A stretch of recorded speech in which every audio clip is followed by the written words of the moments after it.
financial markets are still reacting to this weekend's agreed European stabilization package. Credit Suisse's head of investment strategy, Anja Hochberg, will in this interview comment on the situation. Anja, what do you advise investors to do in times of extreme volatility on the markets? First and foremost, they should stay calm and be very cautious. In a second step, they have to watch, how exposed their portfolio is towards risk. And for instance, in our managed portfolios in asset management, we have been long risky assets, for example, equities, for quite some time in 2009. And given the market levels we have reached and given the worsening sentiment, we have end of April decided to take some risk off. That actually gives us now the opportunity to watch developments and actually look for good entry opportunities again once we see the risk-reward balance optimizing again. How should they allocate their assets? At the moment, we would stay underweight equities, so we have less equities than we would normally have.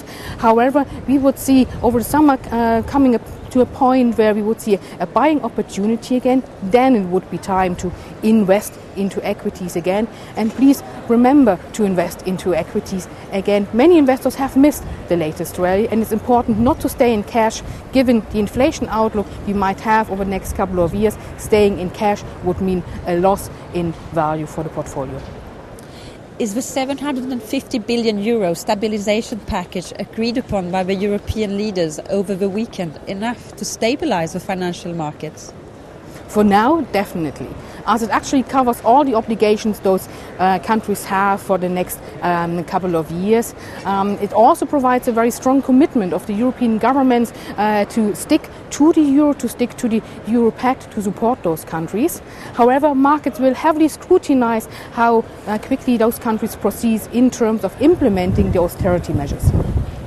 Could this recent turmoil actually weaken the ongoing European recovery?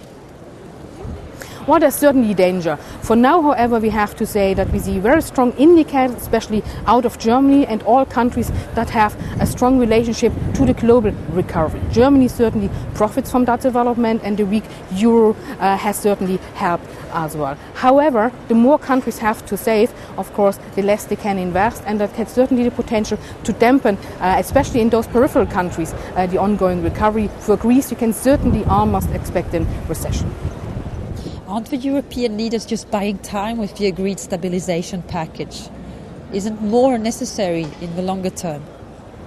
But certainly, markets will scrutinize whether that will be enough in the longer term. For now, it's certainly important to stabilize the market sentiment. That seems to be successfully done by those governments with their very strong commitment. In the longer term, really, the countries have to implement those austerity measures, and if that is going to happen, then of course the plan will be successful. What do Greece and the other weaker Eurozone countries actually have to do now?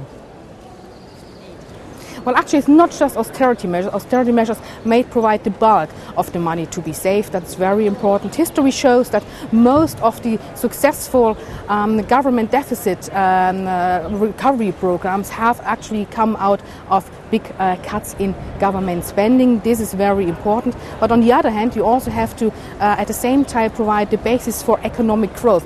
You just cannot cut expenditures. You also have to broaden, for instance, the base for your income as a government, and that would mean you have to implement measures like labor flexibility, for instance. Are such measures really realistic?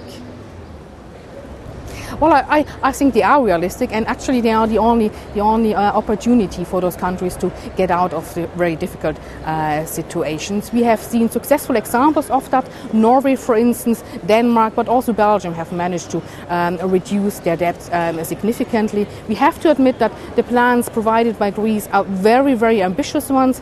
We think that they can manage it, but it requires a great deal of political management, public support, and I would even say patriotism.